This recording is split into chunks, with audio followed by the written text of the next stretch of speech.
고운 빛의 비단 위에 화려하게 수놓아진 나뭇잎과 새들, 형형색색의 실이 어울려 이뤄내는 오묘한 조화.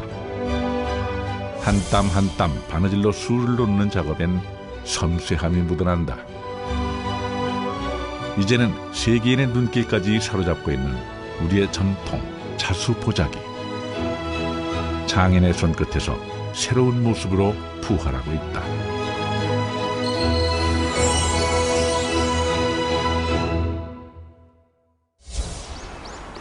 이곳은 서울시 마포구 청전동. 한국 전통보자기의 아름다움을 국내외에 널리 알리고 있는 김현희 자수명장의 작업실이 있는 곳이다. 곳곳에서 보이는 녹색과 꽃들은 작품 속에서도 쉽게 찾아볼 수 있는데, 사람들이 우리 보자기가 좋은 걸 알고 또 많이들 하는데 수업보는 좀 어려우니까 많이들 안 해요. 그래서 우리 보자기 중에는 이렇게 아름다운 수법도 있다, 이렇게 재밌는 도안도 있다 하는 것을 보여주기 위해서. 전통적으로 자수의 문양은 나무와 꽃, 동물 등 자연에서 온 것들이 대부분이다. 장인은 꽃과 나무를 돌보며 그들의 생로병사 속에서 색감을 살피고 구현하고자 하는 문양에 대한 구상을 한다. 올해 꽃이 한 30송이 폈어요. 여기서 한 10대송이 피고 또 저쪽에 호야에서 한 10대송이 피고 해서, 호야가 이게 꽃이 피기 어렵다는 건데 올해 참 많이 폈어요. 쉼 없는 작업이 잠시 멈출 때면 어김없이 차 한 잔을 옆에 두고 창밖으로 펼쳐진 녹색을 바라보며 사색에 잠긴다. 이거를 하면 할수록 우리 선조들은 어쩌면 이렇게 지혜롭고 참 삶을 재밌게 살았을까, 이렇게 새록새록 느껴지고, 이렇게 훌륭한 선조들이 있었기 때문에 우리가 지금 이 일을 할 수 있다 생각을 해서 너무너무 고맙게 생각을 하고요. 이제는 과거의 화려한 영광이 많이 잊혀진 우리 전통의 자수지만, 자수 보자기 작품을 꾸준히 만들며 그 혼을 되살리기 위해 애쓰고 있는 사람이 바로 김현희 명장이다. 우리나라는 이렇게 이파리를 실제같이 안 그려요. 사실적으로 안 그려요. 이파리를 그냥 이렇게 둥그렇게 단순하게 그려버리고, 새도 그냥 뒤통수 이렇게 나오고 이렇게 단순하게 그리는데 거기는 너무 사실적으로 해요. 그런 것들이 많이 틀려요. 남다른 섬세함으로 이름이 높은 김현희 장인의 전문 분야는 보자기다. 우리 전통 조각보와 수보자기를 멋지게 아우른 그의 보자기는 조선시대 궁수 전통을 기반으로 자신만의 개성을 조화시킨 작품이다. 제가 자수를 두루 섭렵했지만 보자기를 딱 선택해서 이렇게 많은 것 중에 또 한 우물을 파야 되겠다 해가지고 보자기를 선택한 거거든요. 내가 무슨 주머니도 다양하니까 주머니를 선택했기 때문에 주머니 개통만 막 이렇게 했을 거예요. 근데 그런 거를 골고루 다 하기에는 인생이 짧아요. 그래서 보자기라는 걸로 한 우물을 파자. 염색이 잘 된 보자기를 골라 작품의 밑그림을 준비하는 도안 작업을 먼저 하게 된다. 네, 선인장 벌레로 염색한 천에 무명을 테두리로 대고요. 이제 기역자로 이렇게 찹쌀풀 쏘가지고 기역자로 풀을 발라요. 풀을 바른 다음에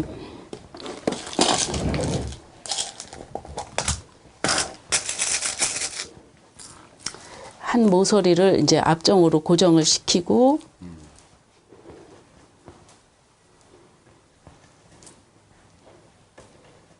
이렇게 여러 개 고정시키고 이쪽에서 딱 당겨가지고 또 고정을 시켜야 돼요. 이걸 딱 당겨서 고정시키지 않으면 이쪽으로 잡아다닐 때 삐뚤어져요, 수틀이. 예, 풀 발라서 여기 모서리 한번 고정시키고 딱 당겨서 고정시키는 거가 중요해요. 그다음에 준비 과정 중 중요한 것은 딱 당겨서 수틀의 고정시키고. 형태가 잘 이 풀이 유지되도록 다 마른 고정하는 다음에 것과 도안을 그리려면 도안이 그려질 보자기의 밑받침을 준비하는 것인데 이는 틀어지기 쉬운 보자기의 특성 때문이다. 스카치 테이프로 고정을 시키고 움직이지 않게 고정을 시키고 그다음에 세로판 종이를 위에 놓고 이 도안 위에다 세로판 종이를 놓고 그리는 이유는 세로판 종이를 놓고 그리지 않으면 도안이 찢어져요. 종이가 찢어져요. 그래서 꼭 세로판 종이를 놓고 그려야 돼요. 그리고 전체 크기로 해놓고 그리면 어디가 빠지고 안 빠지고를 잘 알 수 있어요. 눌려지고 안 눌려진 거를 볼 수가 있기 때문에. 그리는 펜은 될 수 있으면 좀 뾰족한 걸로 선이 가늘게 나오게. 힘들어요. 그래서 좀 쉬었다 그리고 그래야 돼요.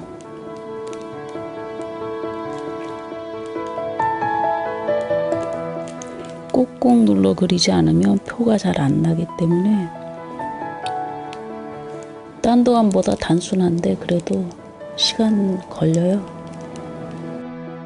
장인은 19의 스승 윤정식 자수 장인을 만났다. 스승을 만나기 전에도 탁월한 재주로 어릴 때부터 그림이나 붓글씨의 두각을 나타냈다. 김현희 장인의 어머니도 손뜨개와 붓글씨를 잘했다고 한다. 장인은 그런 어머니의 재주를 내림한 셈이다. 선생님이 우리 동네에 사셨어요. 여기 마포구 창전동. 근데 이제 유린 보육원을 하셨는데 그때 이제 동해에서 선생님이 그런 재주를 가지신 걸 알고 좀 부녀자들 위해서 강습 좀 하면 좋지 않겠냐 그래가지고 그때 엄마가 가서 배우셨는데 제가 엄마가 하다만 거를 좀 하고 있었어요. 근데 그것을 보시고서는 너는 내가 60년 만에 처음 보는 솜씨다. 윤정식 선생은 일본 유학까지 다녀온 신여성이었음에도 어린 나이에 전통 궁수를 배운 분이었다. 그때 궁중 수장에서 일하던 장인에게 자수를 배웠다고 한다. 김현희 장인은 그렇게 사라져가던 조선의 궁중 자수를 스승을 통해 익힐 수 있었다. 우리나라 전통 자수에 쓰이는 실은 꼬아서 만든다고 해 꼰사라 부른다. 반대로 중국과 일본에서는 풀어진 실, 꼬지 않은 실이라는 푼살을 사용한다. 그러니까 우리나라는 주로 꼰사를 쓰고요. 이 테두리를 해요. 진금수나 이음수로 테두리를 하는데 그 두 나라는 푼살을 좀 많이 쓰더라고요. 제가 본 걸로는. 오랜 시간이 지나도 올이 풀리거나 보풀이 일어나지 않는 꼰사는 하나하나 장인의 손으로 만들어 사용한다. 색상은 각기 다르지만 길이는 일정하게 잘라 작업을 하는 동안 사용하게 된다. 실을 가를 때는 이렇게 고정시킨 데서 앞에서 이렇게 가르기 시작해야 돼요. 그래서 뒤로 이렇게 풀어주면서.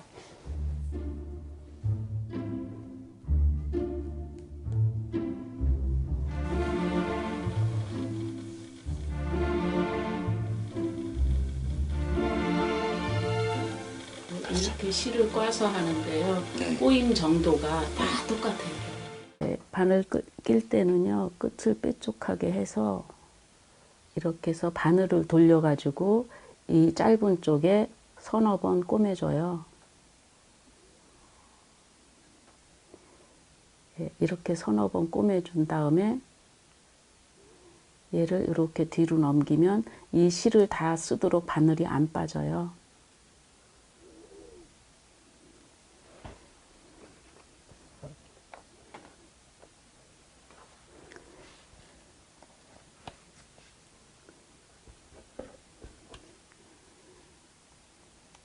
그리고 우리 전통 자수에서는 매듭을 짓지 않고 3번 떠주고 꼬매주고.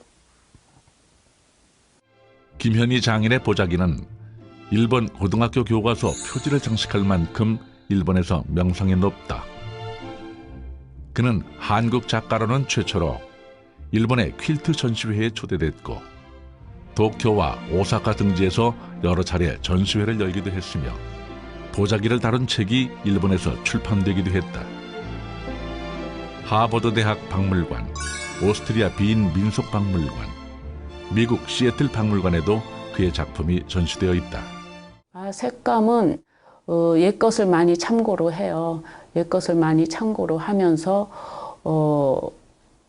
색이 너무 복잡하지 않게 하면서 좀 세련되게 그렇게 하고 싶죠. 우리 전통 문양이 많아요. 거의 끊길 뻔했던 조선시대 궁중자수의 맥을 이어가고 있는 김현희 명장. 전통의 혼이 서려 있는 그의 작품은 보는 이들의 감탄을 자아내게 한다.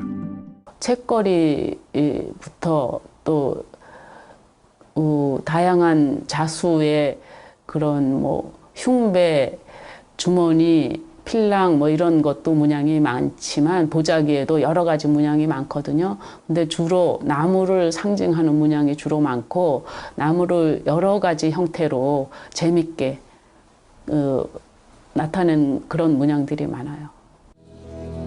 보는 각도에 따라 작품의 느낌이 조금씩 달라지는 이유는 수 놓는 방법과 방향에 따라 변화무쌍한 자수만의 특징이다. 자수 기법에는 여러 가지 종류가 있어요. 예를 들면 사선 돌림수, 진금수, 또 이음수, 띰수, 특징적인 거 3개를 고르라고 하면 자릿수, 그리고 자련수, 칠보무늬수가 있어요.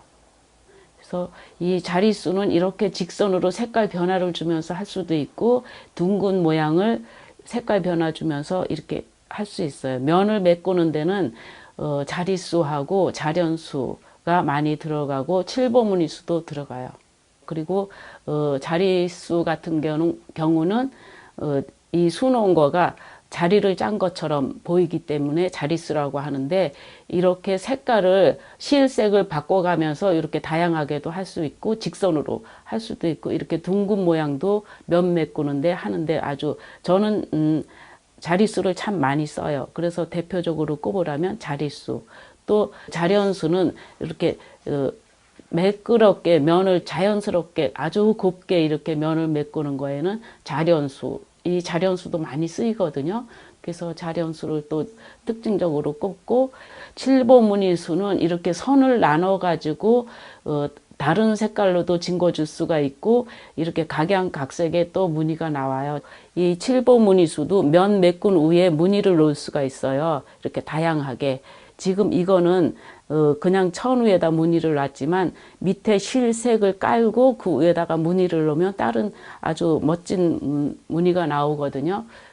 그래서 특징적인 거 3개를 고르라고 하면 저는 자릿수, 자련수, 칠보무늬수를 얘기할 수 있겠어요. 그 외에도 자수 기법은 참 많습니다. 작품의 규모도 규모지만 하나하나 섬세하게 수놓아진 새들과 나무, 꽃은 보는 이로 하여금 감탄을 자아내게 만든다. 장인만이 갖고 있는 사물에 대한 시선과 감각이 만들어낸 색의 향연은 사람들의 눈을 아름답게 물들인다. 지금 돌아가신 동국대학교 김사엽 교수님이 학술연구조사차 일본에 가셨다가 이제 어떤 박물관에서 이 작품을 보고 이제 반하셔가지고 그거를 신문에 실으셨어요. 근데 그때 우연찮게 제가 그걸 봐서 이제 이걸 재현하고 싶은데 어떤 자료가 없냐고 여쭸더니 그 사진 찍어온 거며 책자며 자료를 다 주셨어요. 한 땀 한 땀 1년 365일을 하루도 쉬지 않고 서너 시간의 쪽잠으로 완성한 이 작품은 진정한 장인의 정성과 노력이 담긴 손길을 느끼게 해준다. 이 바탕천을 염색하는 것부터 한 7, 8번을 마음에 안 들어서 염색하다 치우고 다시 하고 치우고 다시 하기를 한 7번, 나중에 현기증 나서 쓰러질 정도로 실을 현미경으로 보면 한 올 한 올이 두세 가지 실을 다 섞어 꽈서 했어요. 이렇게 좀 색이 깊어 보이게 하기 위해서. 그런 작업들까지 이렇게 하니까 잠은 거의 잘 못 잤고 이제 힘들게 했죠. 자란수는 면을 메꾸는데 자연스럽게 어떤 자리가 나도 안 되고 자연스럽게 색이 이렇게 고루 섞이게 하면서 면을 메꾸는 거예요. 꼭 뒤에서 앞으로 이렇게 돌리기만 하는 게 아니고 또 그냥 이렇게 실을 돌려서 하기도 해요. 이거는 면을 자연스럽게 메꾸는 거가 이제 이 기법의 방법이거든요. 이렇게 사선 돌림수는 뒤가 이렇게 꽉 차는데 자련수는 뒤가 이렇게 수가 다 나지지 않게. 진금수는 이런 좀 잘 안 꽈진 실을 이렇게 여러 번 꽈서 이렇게 바짝 꼬이게. 얘하고 틀리죠. 여기다 담아 놓는 이유는 내가 이렇게 길이 잡을 때 막 돌아다니잖아요. 동굴에서 못 돌아다니게.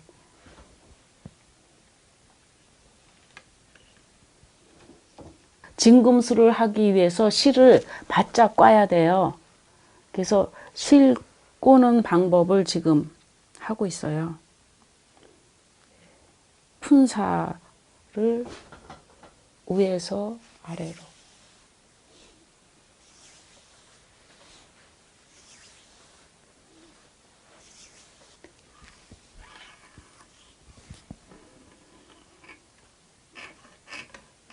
그 다음에 밑에서 위로 꽈야 되는데요. 이때는 손바닥으로 비비면 위에가 한 뼘쯤 풀려요. 그러니까 손가락으로 반대로 비벼요. 손가락으로. 어느 정도 꼬였을 때 손바닥으로 비비면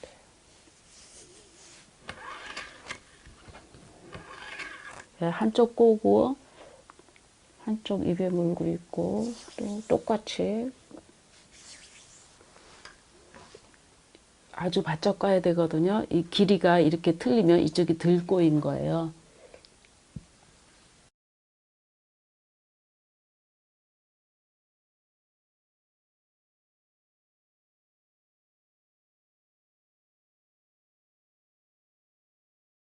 실을 이렇게 느리고요. 가에 느리고 가는 실로 이 고정을 시켜줘요. 이 굵은 바짝 꼰 실을. 이거를 진금수라고 그래요. 테두리를 이렇게 사선 돌림수로 끝낼 수도 있지만 이제 더 이쁘고 정교하게 하고 싶으면 또 이렇게도 해요. 이렇게 실을 꽈서 징굴 때도 있고 금사로 징굴 때도 있어요. 징거준다 해서 진금수. 이 도안에서는 지금 이 바탕이 자련수고요. 흰 테두리는 사선 돌림수고요. 요 테두리 흰 테두리 밖에 이렇게 실을 늘여서 이렇게 징거준 건 진금수고요. 여기 자련수하고 여기 초록색이 이음수. 이음수고 요 꽃분홍도 이음수를 한 번 더 해줬고요. 그 다음에 진금수로 마무리를 했어요. 그러니까 굉장히 섬세한 거죠.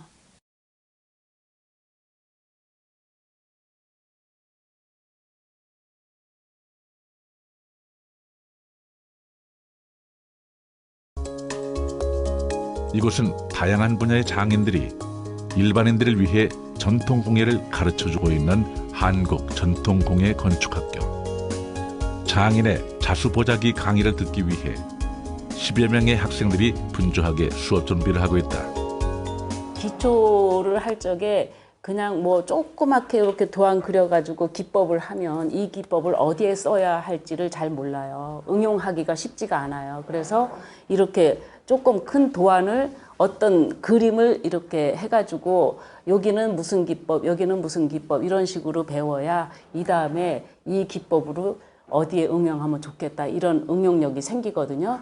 우리나라는 한 25가지 정도 되는데 일본은 100가지가 조금 넘는데요. 그런데 기초가 다 나오거든요. 한 25가지 정도가. 그러면 이 기초를 다 배운 다음에 여러 군데 응용을 할 수가 있어요. 여러분 풀 쓴 거 가져와 보세요.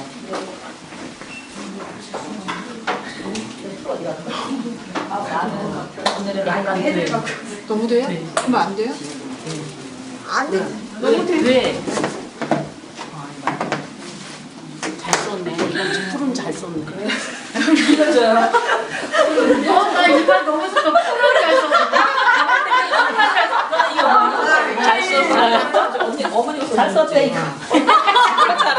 뜸을 덜 들였네 이거. 네. 이렇게 딱 안 돼. 안 돼요? 줘봐봐. 안 돼. 만져보세요. 오래 해야 되는 느낌이. 네. 이거 시작해서 한참 저어야 돼. 중년의 학생부터 스승과 비슷한 연배의 제자들까지 집중하며 수업에 참여하는 풍경은 예부터 이어져 온 우리의 전통을 느끼게 해준다. 장인이 술을 놓기 시작하자 학생들은 스승의 손과 입을 통해 전해지는 가르침을 놓칠세라 꼼꼼하게 적고 또 적는다. 선생님 이런 것들은 다 어떻게 하죠? 이런 거. 그냥 냅둬요? 요렇게. 아 자르지 말고요? 네, 자르면 안 돼. 자르면 앞에서 안 되더라고. 농도를 맞췄어. 뒤를 대는 거예요? 예, 풀이 너무 묽으면 이 배 나와요. 그래서 앞에서 얼룩이 지고 풀이 너무 되면 오그라들어요. 학생 중에는 카메라로 찍고 녹음하는 경우도 있는데 그걸 보는 장인의 마음은 편치 않다. 보고 듣는 것을 담지 말고 스스로 이해하고 개성으로 응용할 수 있어야 하는데 장인은 따라하기에 급급한 학생들의 모습이 안쓰러운 것이다. 바른 다음에 얘를 완전히 말리세요. 한 반나절은 그냥 세워놓으세요. 예.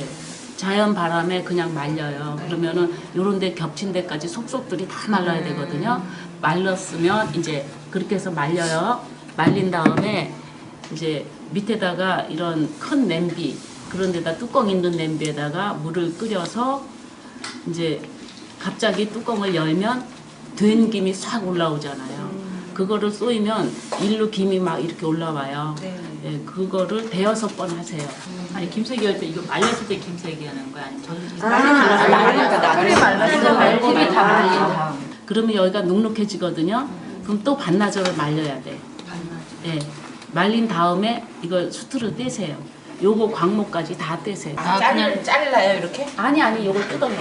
그리고 이것도 요거 하나만 남겨놓으라는 말씀이시군요. 이건 또 쓸 수가 있어요. 얘는 한지에다가 이렇게 좀 싸서 좀하고 습기하고 이런 거 조심해서 싸놔야 돼요. 50여 년 전통 자수만을 위해 살아온 장인은 어느새 고희를 맞았다. 요즘 그에게 고민이 하나 있다면 아직 자신의 뒤를 이을 제자를 만나지 못한 것이다. 수십 년의 세월이 흘렀지만 아직 장인의 전통 자수 보자기를 물려줄 만한 색감과 솜씨 그리고 끈기가 있는 사람을 찾지 못했다고 한다. 장인으로서 장인이 옛것을 바탕으로 해서 좀 더 그 장인적인 그런 생각과 솜씨를 가지고 발전시키는 게 더 좋지 않냐. 저는 그렇게 생각을 해서 이 시대에 내가 이런 걸 했다 하는 거를 남기고 싶은 거죠. 김연희 장인은 자신이 만든 작품들을 진심으로 소중하게 여기고 아낀다. 보자기는 그런 대로 팔기도 하지만 자수 작품은 잘 안 판다. 몇 년 전에 일본 사람들이 왕보를 고가로 구입하고자 했지만 거절했다. 2012년에는 갤러리에 한두 달 동안 대형 자수 작품을 걸어둔 적이 있는데 혹여 빛이 바래니까 속으로 애를 태웠다고 한다. 이 정도로 자신의 작품을 아끼는 장인이지만 정작 작품에는 서명을 남기지 않는다. 비록 서명이 없어도 김현희 장인의 작품임을 알아보는데 무리가 없다. 누가 봐도 감탄할 수밖에 없는 섬세한 솜씨와 수려한 색감은 장인 김현희의 서명이나 마찬가지다. 제가 보자기를 택한 이유도 세계 사람이 좋아할 것 같다. 이런 생각이 들어서 그걸 택한 거거든요. 여러 가지 자수 쪽에 여러 가지 분야가 있는 그 중에서 그 생각이 적중해 가는 것 같아요.